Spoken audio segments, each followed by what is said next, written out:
ম্যাচের আগেই ফলাফল ফাঁস, মুম্বাই নাকি গুজরাট, এলিমিনেটর ম্যাচে জিতবে কে? ভবিষ্যৎবাণী করল জ্যোতিষী বিড়াল। আইপিএল 2025-এর এলিমিনেটর ম্যাচে কোন দল জিতবে তা নিশ্চয় আগাভাগে বলে দেওয়া সম্ভব নয়। তবে এবার সেই কঠিন কাজটি করে দেখাবে অ্যাকিলস নামের একটি বিড়াল।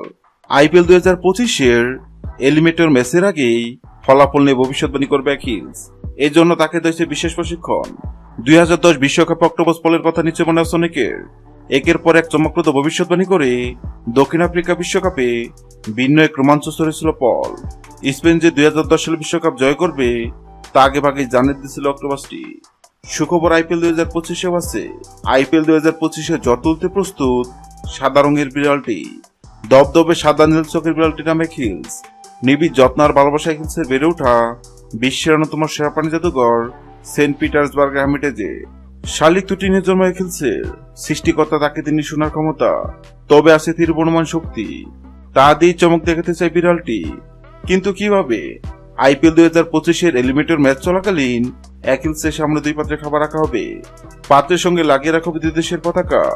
অ্যাকিলস যে পাত্রে খাবার খাবে বোঝা যাবে সেদিন ওই ম্যাচে বিজয়ী হবে পাত্রের সঙ্গে রাখা যে দেশের পতাকা আছে দেশটি। গত 22 মার্চ শুরু হয়েছে আইপিএল 2025। আইপিএল 2025-এর এলিমিনেটর ম্যাচে মুম্বাই নাকি গুজরাট কোন দল জিতবে?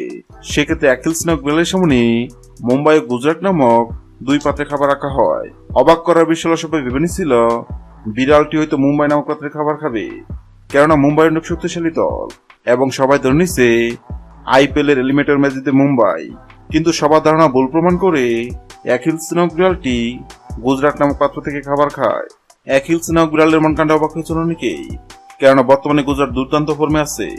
এবার দেখার পালা অ্যাকিলস নামক বিড়ালের ভবিষ্যৎবাণী সত্য হয় কিনা। হ্যাঁ দর্শক, আপনাদেরকে বলছে, আপনাদেরকে মনে হয় আইপিএল 2025-এর এলিমিনেটর ম্যাচে মুম্বাই নাকি গুজরাট কোন দল জিতবে? অবশ্যই কমেন্ট করে জানাবেন। ভিডিওটি ভালো লাগলে লাইক দিবেন এবং সাবস্ক্রাইব আমাদের সঙ্গে থাকবেন। ভিডিওটি দেখার জন্য আপনাকে অসংখ্য ধন্যবাদ।